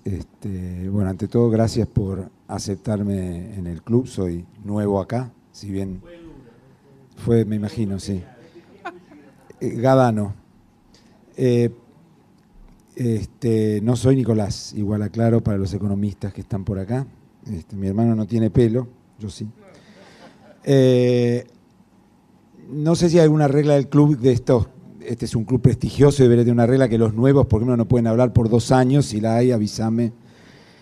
2 comentarios rápidos, por la duda que exista la regla.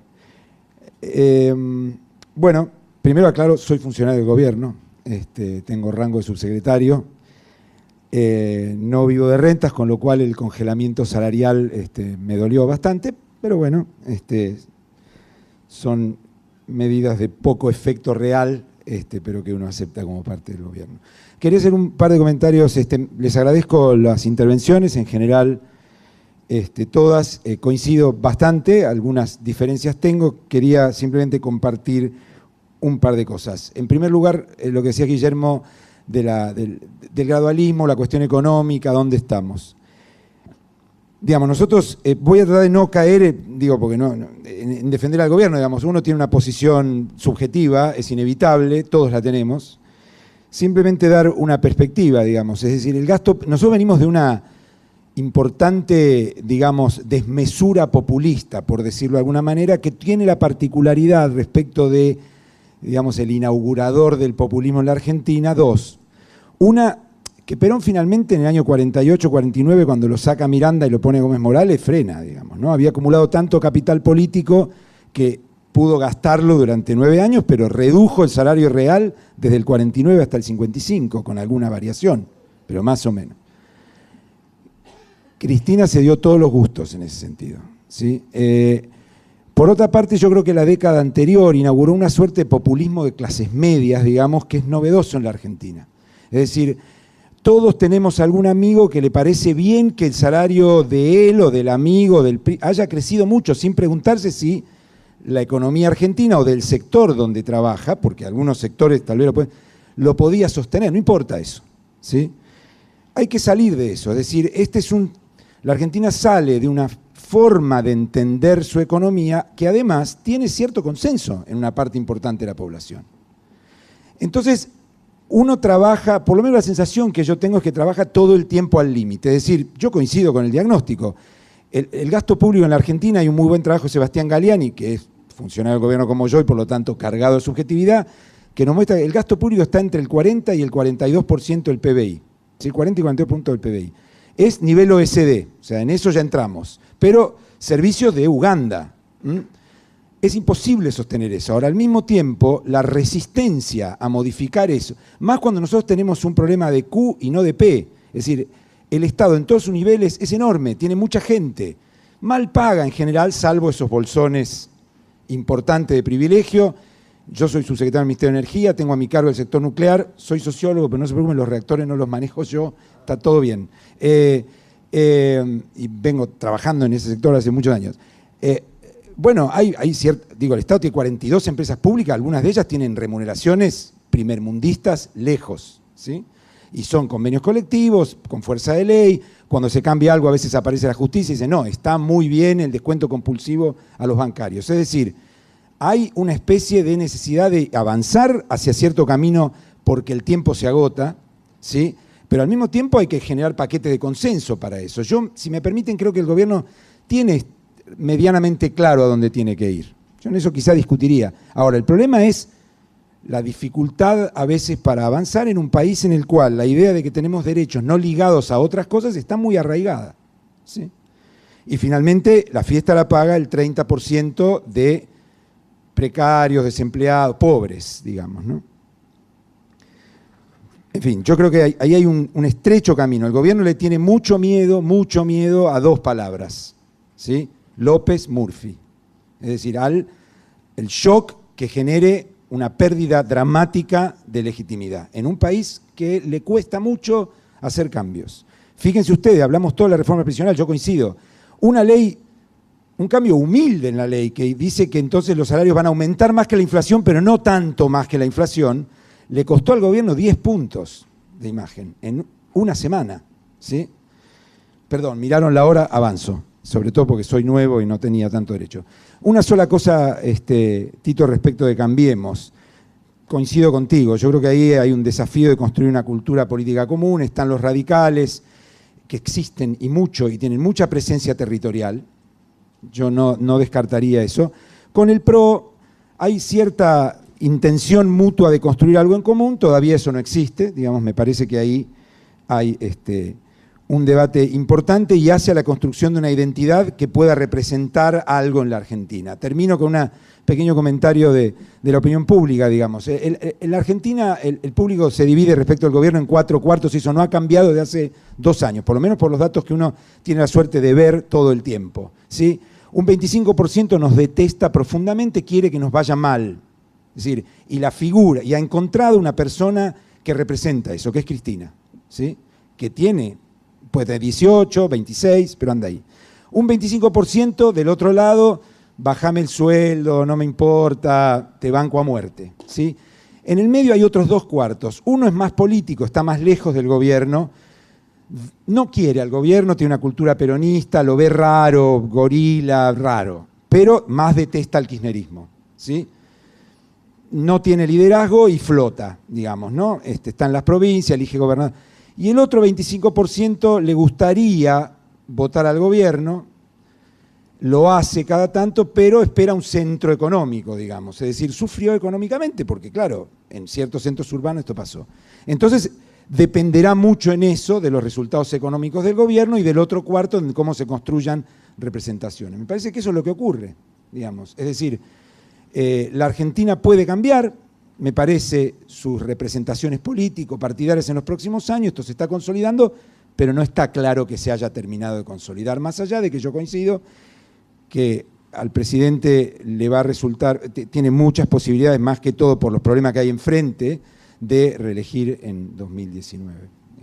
¿Qué tal? Gracias. Acá me dice que blanqueé mi situación, también soy funcionario de gobierno.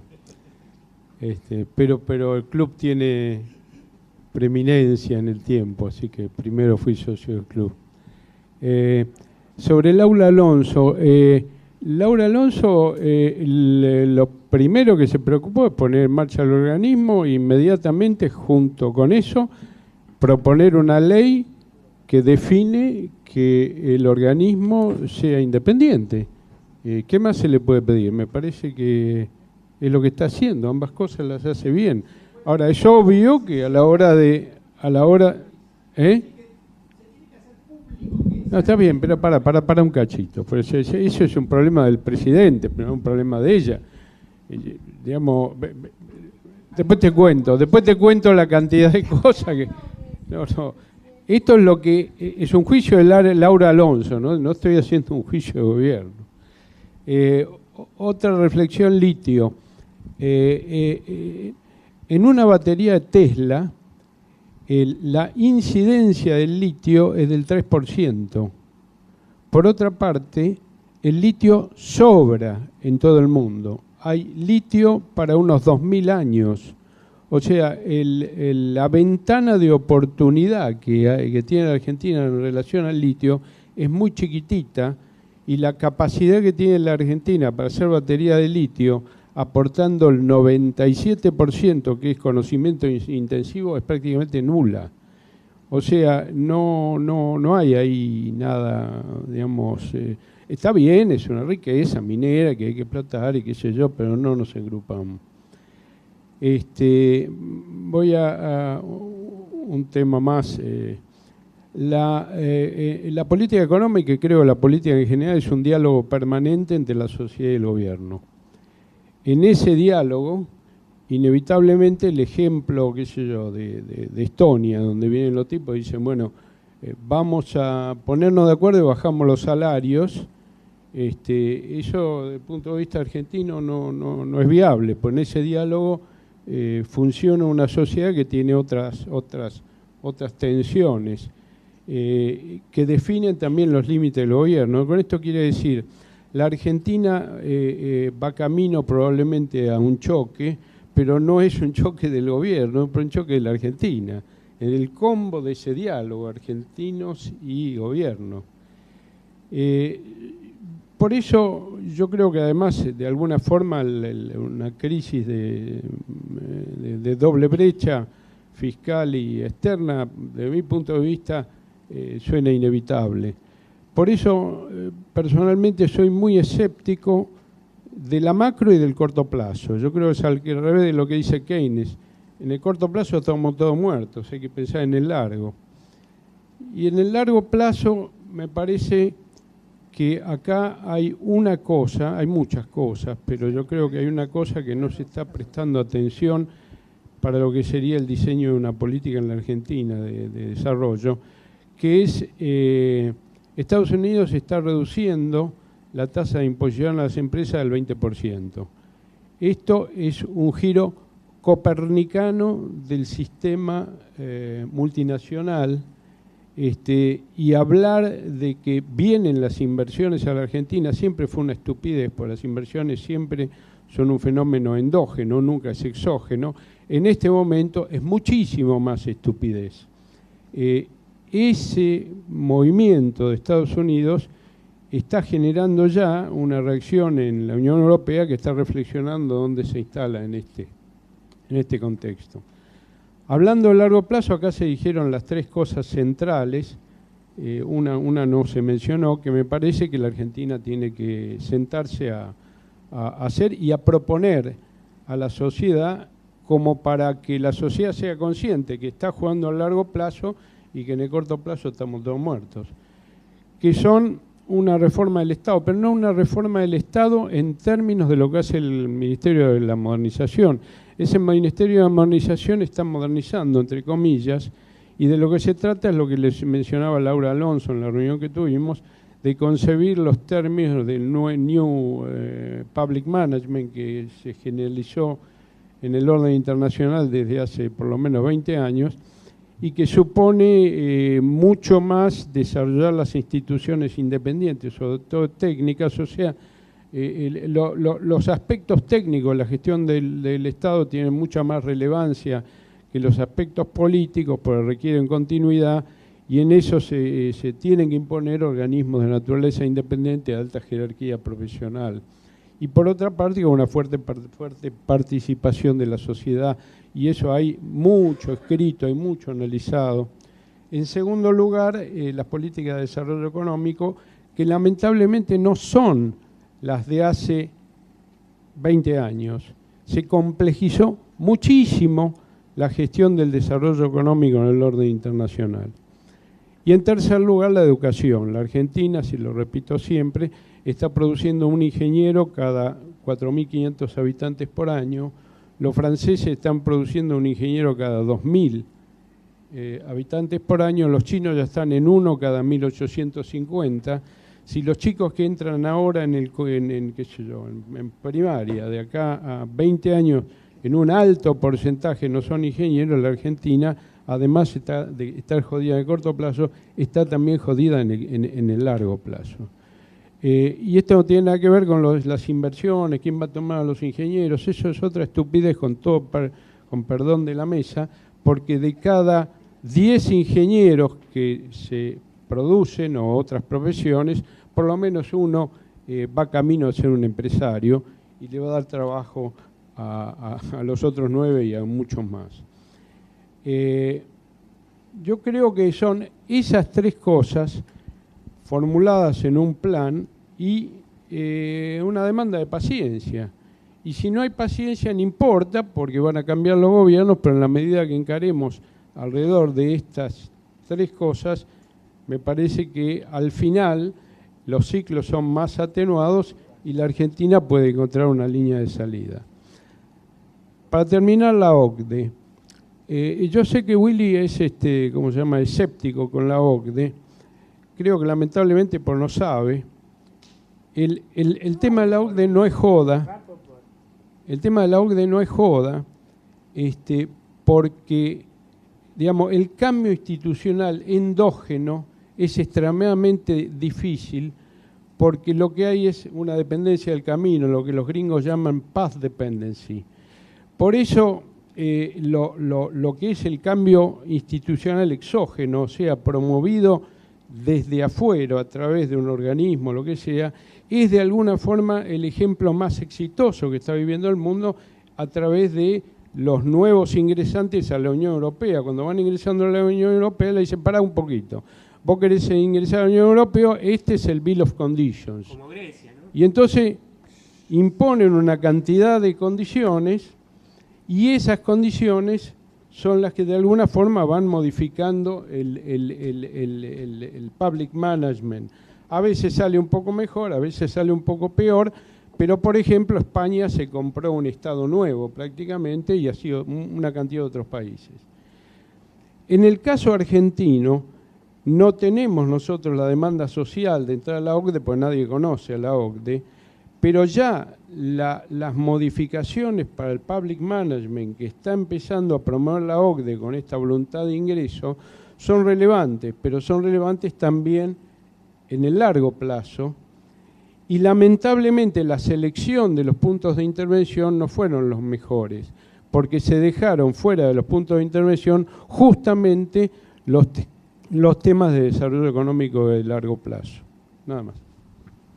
Bueno, Julio Dreisen, bueno, siendo el último voy a ser bien breve. Primer tema, algo que mencionó Willy, aprovecho que volvió, si no, no lo iba a decir. Habló un poco de la competencia del sistema financiero, voy a contar un poco de la cocina, hace 40 años que estoy ahí dentro. En el gobierno anterior teníamos las líneas de crédito productivo. Si ustedes miran el listado, los grandes productores de la pampa húmeda recibieron las líneas de crédito productivo porque estaban mal armadas.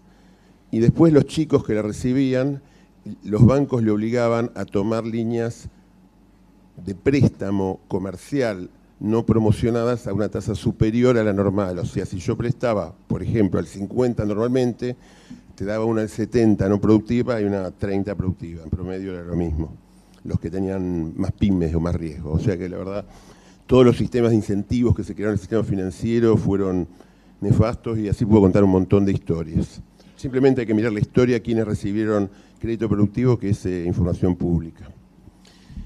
Respecto de la competencia, mirando ahora ya para adelante, no para atrás, el Banco Central hoy tiene una política de no controlar comisiones, no controlar tasas y generar competencia. Uno puede estar de acuerdo, uno puede estar en contra.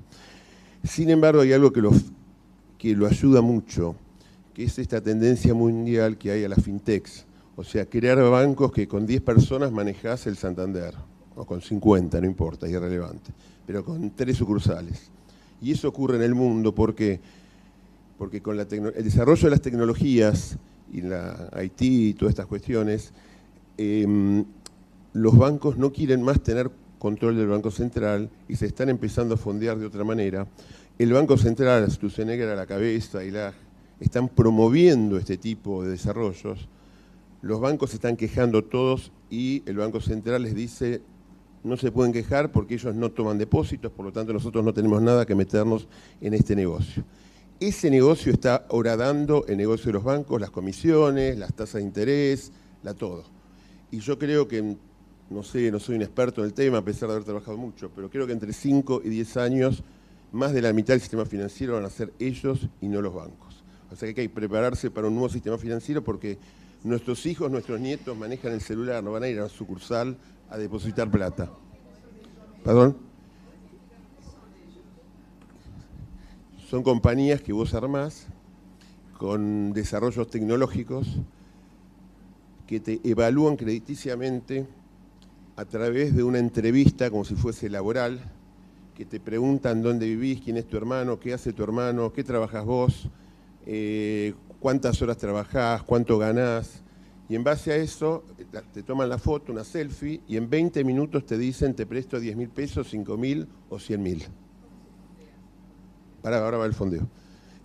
El fondeo es propio de inversores que ponen la plata ahí, pero en algún momento esos préstamos se van a convertir en un fideicomiso, o sea, un paquete de préstamos que se va a fondear en el mercado de capitales, va a emitir bonos contra esos préstamos, que ya se hace. Hoy las cooperativas, las financieras ya lo están haciendo, no son automáticas desde el punto de vista tecnológico, pero ya lo están haciendo, el mecanismo existe, que hacen la vuelta, o sea, los bancos les prestan primero, prestan ellos y después agarran ese paquete de préstamos, hacen un fideicomiso y lo colocan en el mercado donde hay inversores que compran certificados de deuda o valores representativos de deuda, se llama. Hoy eso está en todo el mundo y en Argentina se está difundiendo mucho. Casi todos no tienen banco. Hay 2 solamente que están tomando la forma de banco. Uno, Brochu lo está armando, expresidente del Citi durante 40 años, que es banco, que está tomando todos los costos y beneficios de ser un banco, pero todo el resto está con la teoría de no ser banco porque dicen yo voy a poder hacer tanta actividad sin tomar depósitos.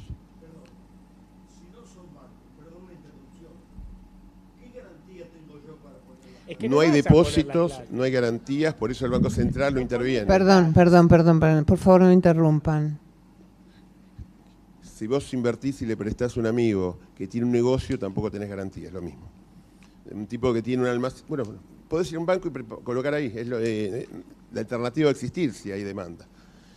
Lo que pasa es que esta gente va a operar con costos muchísimo más bajos por 2 motivos. Uno, por lo tecnológico y 2, porque el Banco Central no va a estar molestándolo atrás pidiéndole 5.000 papeles por día.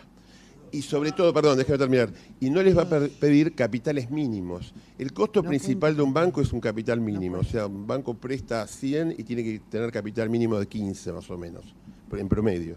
Estos pueden prestar 100 y tener capital mínimo de 1, porque no hay ningún depositante que esté poniendo en riesgo su depósito. El capital mínimo es para asegurar que los depositantes no van a tener un problema de solvencia en esa institución. Bueno, acá termino. Segundo tema rápido. Graciela y Tomás hablaron del tema de la imagen, de la imagen coyuntural. Yo quería hablar de un tema que siempre me da vuelta en la cabeza, de la imagen estructural, no coyuntural. No sé, yo voy por la calle o veo las encuestas. Perdón, voy por la calle o veo las encuestas. El Congreso está junto con los sindicalistas y está peleando el último puesto, pelea la B en el último puesto. No veo el Congreso haciendo nada al respecto y creo que los valores de nuestro club tienen mucho que ver con que el Congreso no se ha visto así. Me preocupa el tema. Nuestro presidente actual se ocupó de no ir nunca al Congreso, prácticamente de no asistir, con lo cual creo que juntó muchos votos, no lo hizo de casualidad. Así que bueno, el tema está y yo creo que es un tema para el club. Gracias. Bueno, ¿se escucha? Sí. Lo dejo último al presidente, para que cierre gloriosamente. Bueno, el litio, Carlos, el litio ya dijo todo lo que yo podría haber dicho y lo dijo mejor. Luis. Vaca muerta es, a mí me asusta bastante si lo tomamos como la panacea milagrosa.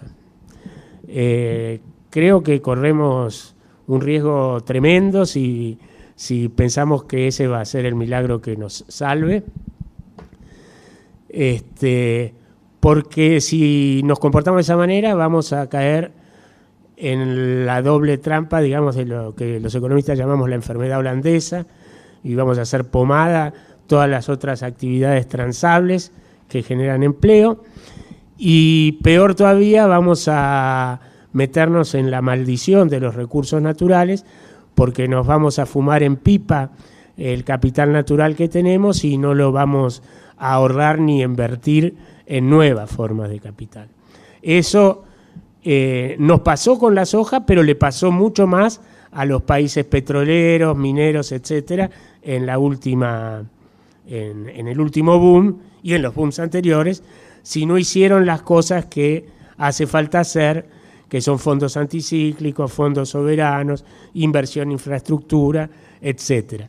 Es decir que si Vaca Muerta resulta algo próximo a lo que vos te imaginás, las demandas institucionales y económicas y políticas que eso va a generar son enormes, digamos. Así que yo no lo rechazaría, pero alertaría a que no nos va a salvar si no hacemos un montón de cosas en paralelo.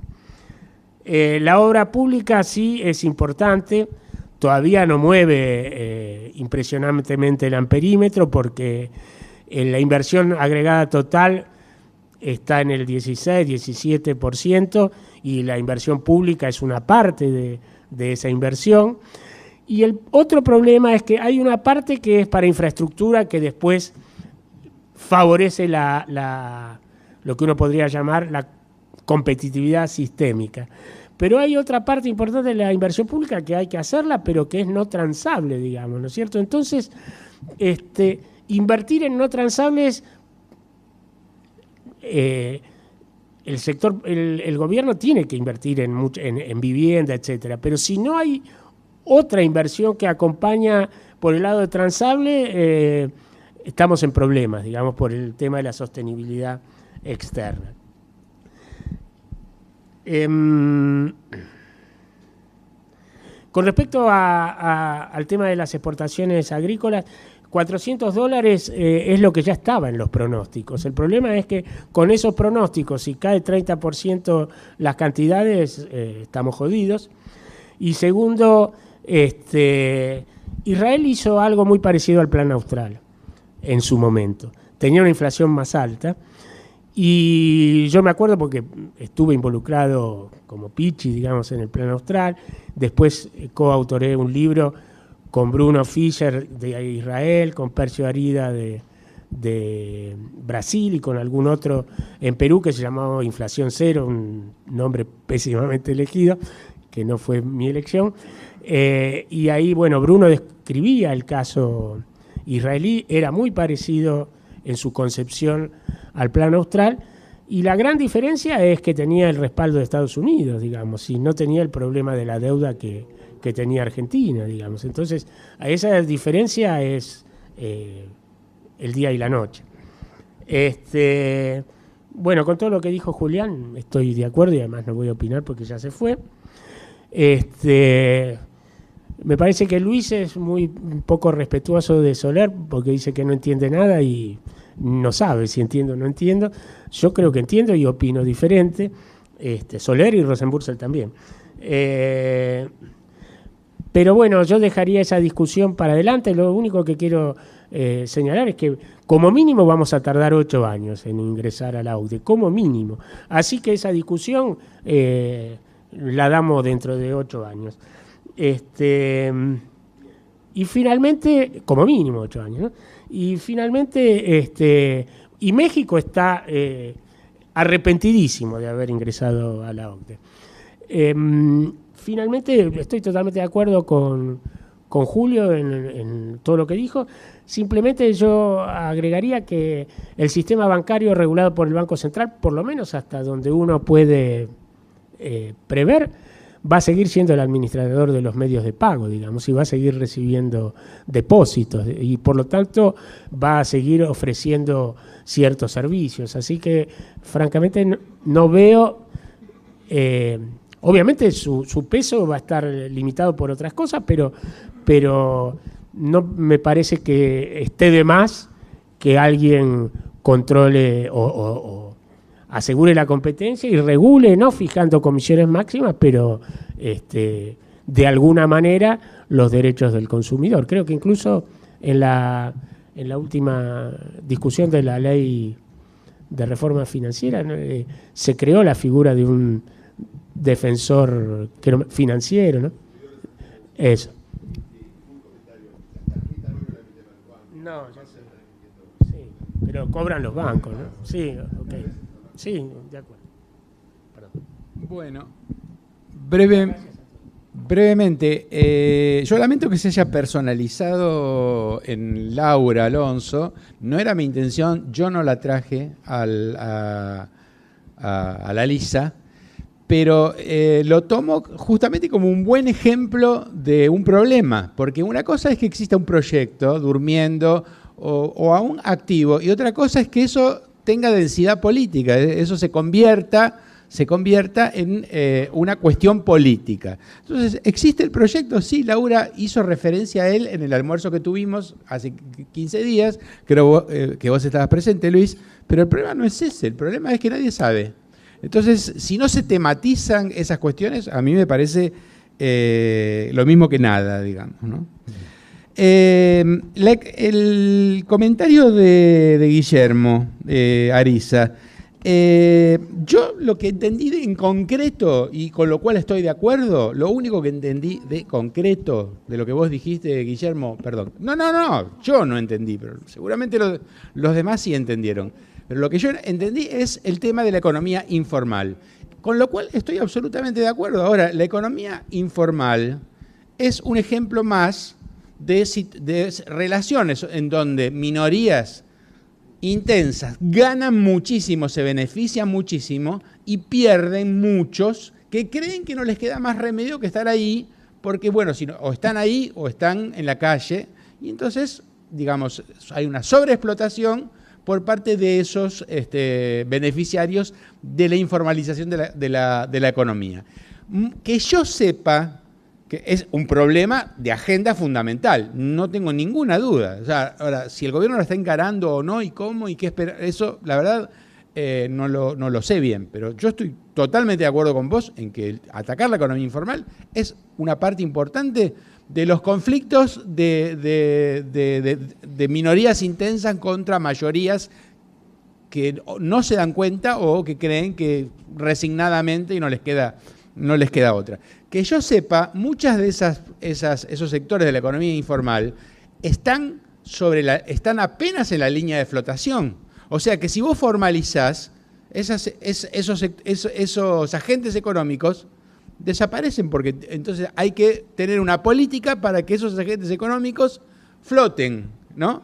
Entonces es una cosa sumamente complicada porque hay que movilizar recursos también para eso, ¿no? Lo de Luis, a mí me llama mucho la atención porque, bueno, también tuve dificultades para entenderte, pero si yo no te entendí mal, lo que vos decís como citaste muy bien a Keynes, es una suerte de Keynes invertido. Muchachos, no nos preocupemos por el corto plazo porque estamos jodidos. Preocupémonos por el largo plazo. A ver, ¿qué podemos hacer para que luego del próximo colapso nos vaya un poco mejor? Y así sucesivamente a lo largo de 3, 4, 5 colapsos, la Argentina va a corregir su camino. Si no queda otra, no queda otra. En una de esas vos tenés razón y estamos jodidos y va a haber un colapso y todo esto se va a ir a la mierda de nuevo y la política, bueno, ¿quién nos va a preocupar? O sea, porque eso es una especie de elegante fuga de la política. Es decir, la política no puede hacer nada no puede hacer nada y intentemos que las cosas, digamos, ir mejorando lo que va a sobrevivir para posteriores, para ir quedando cada vez un poquitito mejor. Ahora, yo te digo, perdón, fue lo que pasó nunca. yo lo que te digo es, justamente, lo que te digo es, macanudo, pero mostrame cómo va a ser o qué idea tenés vos acerca de cómo va a ser, porque la verdad es que todos los colapsos fueron desastrosos. Los aprendizajes sociales de los colapsos fueron calamitosos en la Argentina. Entonces yo no quiero otro, quiero evitar el próximo, Hago política para evitar el próximo. Entonces para a ese Keynes invertido poder decirle, vio, no estábamos tan muertos, estábamos vivitos y coleando. ¿Qué querés que te diga, Luis? Mostrame cómo va a ser, porque la verdad me deja muy preocupado. Bueno, gracias a todos y quedan muchas cosas.